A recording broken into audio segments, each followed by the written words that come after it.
ಸರ್ಕಾರಿ ದಾಖಲೆಗಳಲ್ಲಿ ಒಬ್ಬರನ್ನ ಮೃತ ಅಂತ ಘೋಷಿಸಿದ್ರೆ ಏನಾಗ್ಬೋದು ಅಂತ ಒಂದು ಕ್ಷಣ ಯೋಚನೆ ಮಾಡಿ. ಅಬ್ಬಾ, ಕಲ್ಪನೆ ಮಾಡ್ಕೊಳ್ಳೋಕ್ಕೂ ಕಷ್ಟ ಅಲ್ವಾ? ಇವತ್ತು ನಾವು ಮಾತಾಡೋಕೆ ಹೊರಟಿರೋದು ಅಂಥದ್ದೇ ಒಂದು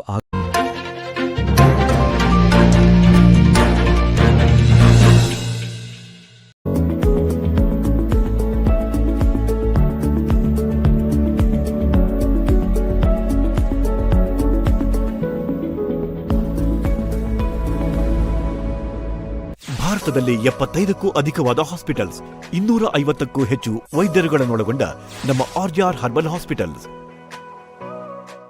ಆರ್ಜೆಆರ್ ಹೆರ್ಬಲ್ ಹಾಸ್ಪಿಟಲ್ಸ್ 9962280003.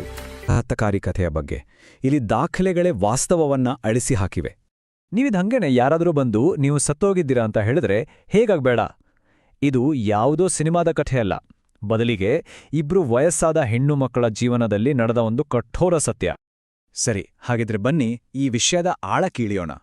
ಇದು ಕರ್ನಾಟಕದ ಮಂಡ್ಯದಲ್ಲಿ ನಡೆದ ಒಂದು ಘಟನೆ.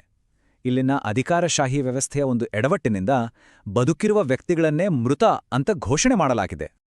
ಈ ನಂಬೋಕೆ ಅಸಾಧ್ಯವಾದ ಸಂಕಷ್ಟದ ಕೇಂದ್ರ ಬಿಂದು ಯಾರು ಗೊತ್ತಾ?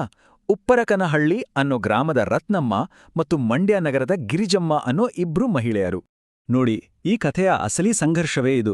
ಒಂದು ಕಡೆ ವಾಸ್ತವ, ಅಂದ್ರೆ ರತ್ನಮ್ಮ ಮತ್ತು ಗಿರಿಜಮ್ಮ ಇಬ್ಬರೂ ಬದುಕಿದ್ದಾರೆ.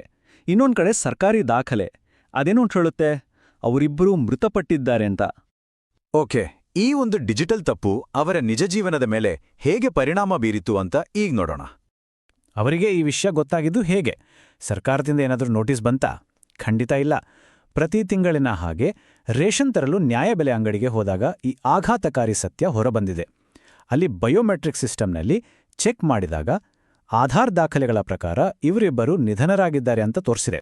ಮೃತ ಅಂತ ದಾಖಲೆಗಳಲ್ಲಿ ಘೋಷಣೆ ಆದ ತಕ್ಷಣ ಏನಾಯಿತು? ಅದರ ಪರಿಣಾಮಗಳು ತುಂಬಾನೇ ಘೋರವಾಗಿತ್ತು. ಅಕ್ಷರಶಃ ಅವರ ಬದುಕೇ ಅಲ್ಲಿಗೆ ನಿಂತೋದ ಹಾಗೆ ಆಗ್ಬಿಡ್ತು.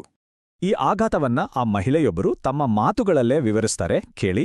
ನಾನು ನಿನ್ನೆ ಅಕ್ಕಿ ತಗೋ ಹೋಗೋಕ್ಕೆ ಆಧಾರ್ ಕಾರ್ಡ್ ನೋಡಿ ಡೆತ್ ಆಗ್ಯವ್ರೆ ಅಂದ್ಬಿಟ್ಟು ಅಕ್ಕಿ ಕೊಡಲಿಲ್ಲ ನನಗೆ.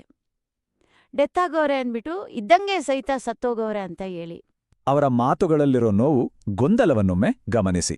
ಇನ್ನೊಬ್ಬ ಮಹಿಳೆಯ ಮಾತುಗಳು ಈ ದೋಷದಿಂದ ಉಂಟಾದ ಅಸಹಾಯಕತೆ ಮತ್ತು ಹತಾಶೆಯನ್ನ ಎಳೆಯಾಗಿ ಬಿಚ್ಚಿಡುತ್ತೆ.